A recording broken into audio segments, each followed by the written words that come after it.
In the meantime, Terri, I wanted to come back to you because I wanted your reaction to something we've just learned. Darnella Frazier, who of course captured that video, that was the most important piece of evidence, obviously, in this case. You know, the prosecution had several main pillars in their argument, but the most significant pillar of all was, of course, the 9 minutes 29 seconds that they were able to play of that video, more than 8 minutes of it in their opening statement. Darnella Frazier, who captured that video, Terri, this is what she just sent out in a tweet, I believe. She said, "I just cried so hard this last hour. My heart was beating so fast. I was anxious, anxiety through the roof. But to know guilty on all 3 charges, thank you, God. Thank you." And we heard her testify on that witness stand that she has felt guilty since that Memorial Day in South Minneapolis, that she was not able to do more. And today, as you heard right there, she is so grateful, she says, for guilty on all 3 charges.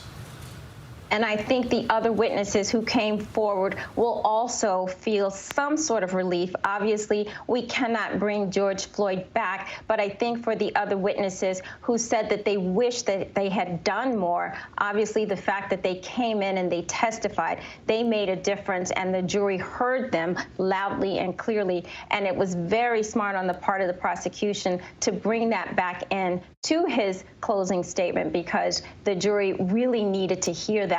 And I'm grateful that Darnella Frazier learned that this was a guilty verdict on all counts and that she's relieved. And I'm hoping and thinking that the others in that crowd will have some sense of relief. And the family also will have some sense of relief. Obviously, they'll never be the same again. But I do think that having this guilty verdict really makes a difference. I remember when George Floyd's daughter was being held up on, I think it was her uncle's shoulders, and she said, "My father made a difference." Her father really has made a difference. This is clearly a tipping point, and I think perhaps going forward, we will see more guilty verdicts when the evidence supports exactly that.